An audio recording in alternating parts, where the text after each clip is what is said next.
Hey, it's Jessica from Rabbit's Pantry. Today, for health and wellness, we are going to talk about tinctures. So, what is a freaking tincture and why do we have them?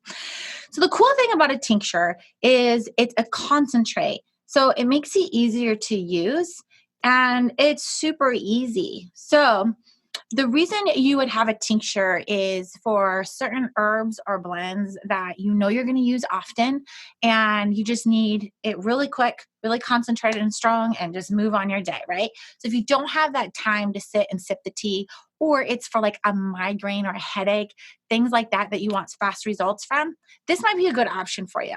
But most people don't know what a tincture is or how to make one, and you don't need to buy one. You can if you want, but this is how you're going to make one. Okay. So I typically will make them out of an actual blend. Today we're going to use Make It Stop because, again, reference to headaches and migraine. This is one of my favorite ones, and it's so easy. What you're going to want to do is get an alcohol that is a grain alcohol and preferably 70% proof or higher.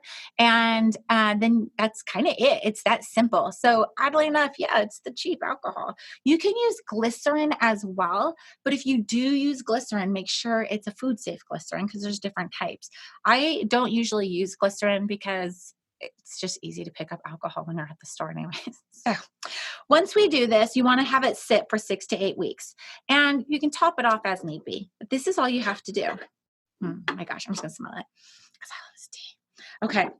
So you just open up and just use our regular jar. You don't have to get anything fancy.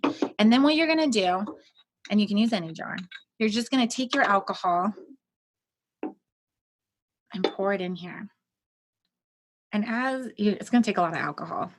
I actually do this frequently for like Stay Well, this one, just Feverfew and Skull Cap. And I'm going to fill it all the way up. I don't know if you could see that, but it's pretty darn full. And then we're just going to cap it off. Let it sit for 6 to 8 weeks and you're set. Now, what I will tell you too is one of the things I've learned is as it sits, in our particular jars, because of the way the lids are designed, you can literally just use this lid and seal it and be good. If you're using your own type of jar and it doesn't have a good seal on it, just put a sheet of parchment paper or something in there to make sure it's really tight and you don't end up getting any of the metals from the lid or something inside your tincture you're making. So, but what I will do is day one, when I make this, I'll make it, let it sit, for whatever. I usually forget about it. And at the end of the day, I go, oh my gosh, and get back out of bed. But then as the alcohol starts absorbing into the herbs, just going back in and topping it off. And you can pack this as tight as you want.